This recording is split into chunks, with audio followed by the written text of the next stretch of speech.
Hi guys, welcome back to another episode of Singaporean Talks Money. So for this week, what I'll be talking about is a rough breakdown of my monthly paycheck and also the types of accounts that I hold where I put my money into. So currently the accounts that I hold is 4 accounts.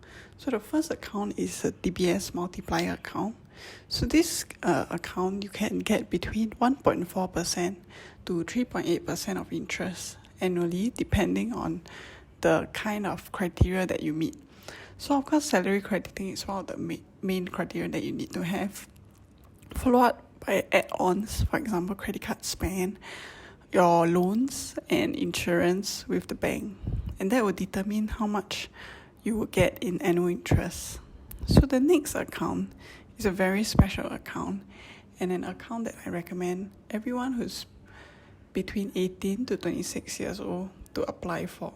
So this Standard Chartered Jumpstart account caters to youths who are between 18 to 26 years old.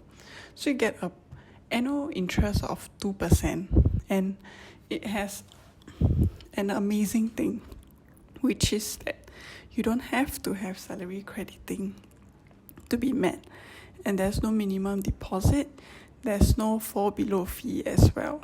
So it's just really can just open the account and put whatever amount you have inside and earn 2% annually.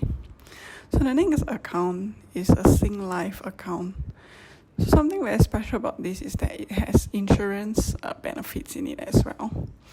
So you will first have to deposit around $500 to qualify for the 2.5% per annum interest, after which you can get 2.5% interest for up to $10,000. So also to highlight, for the Standard Chartered Jumpstart account, the 2% interest is for the first $20,000. Yeah. So my fourth account is the POSB Everyday account. So this is an account that I've been holding since young. So most of my standing instructions are from this account, and also my salary goes into this account every month before they are segregated into all the different accounts. So what I do is that when my salary comes into the POSB Everyday account, it is then sent with different amounts automated to all the different accounts to earn higher interest. So I believe that you have to make money work for you, right? Because if you are holding on to money on your side, you must make sure that you are also making them work and not just getting the 0.05% of interest, which is nothing, not much, correct? So next will be about standing instructions. So I have to admit that a lot of people do not know about standing instructions. So it's something that you can create to your account, whereby once your salary goes in, you can create these standing instructions to allow a certain amount to be moved to somewhere else every month. So for example, my salary goes into my POSB Everyday account, and then I want to save this, let's say $500 per month, into my emergency fund, which is kept in Standard Chartered Jumpstart account because it has a higher interest. So then I'll set out a standing instruction for the next day or a few days after my salary is credited to move this amount to my Standard Chartered so that I don't have to manually do it monthly, correct? So it's automated. So this is very good because it just reduces the amount of work that you have to do monthly to whenever your salary is credited in. So this is the main highlight of this whole video today. So this is a very simple breakdown of my current salary. So every month once my salary comes in, $400 is allocated to my mom as allowances because she still pays for some of the bills, utilities, and also she helps to buy some food, groceries for our family. So after which $600 is then automated into my Standard Chartered Jumpstart account every month. I currently have about emergency fund of 6 months, but Of course, due to COVID-19, I hope to increase this amount to a higher amount, maybe about 12 months. So I'm still building up my emergency fund. And because of the yearly insurance payments that I need to do, I would also love to have a larger cash buffer on this side. So next is 520, which is my index investment. So every month, there is also a standing instructions for this to be sent to my FSN1 account, where there will be a regular savings plan to buy into the index, which is currently I'm buying a VT, which is the total market world stock ETF, and also the Tracker Fund of Hong Kong 2800. So then what I'm left with will be for my expenditure, and also if after my expenditure I still have some leftover, I'll transfer it to my Singlife account to earn 2.5% interest. And that is more like when I want to buy individual stocks and all that.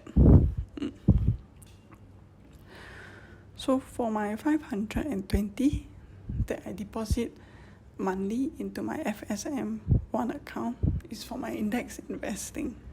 So this will never not change much, correct? So what I like to show over here is that show the yearly compounding rate. So for example, I have 520. So for the first year, I'll have a deposit of 6,240 with interest of $202.80. So you can see the deposit for every year remains the same, but the interest increases because the interest is added to the deposit for the next year. And this is compounded, means it increases. So then your interest that you receive will increase as the interest is added back to your original amount. And you can see that the balance after over 20 years compounded at 6% interest, I will get $237.21. So you can see the interest is increased every year because the original interest earned in the first year will be added to the second year, and then as compounding occurs, right, the total balance that you get is higher.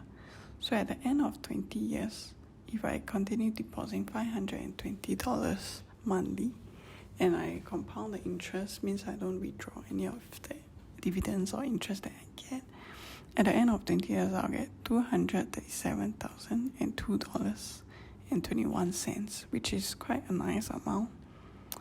So I like to say that this is what I really believe that in the long term it will help me in terms of financials and making sure that I keep a portion of my money being invested and not taking it out and then going back in,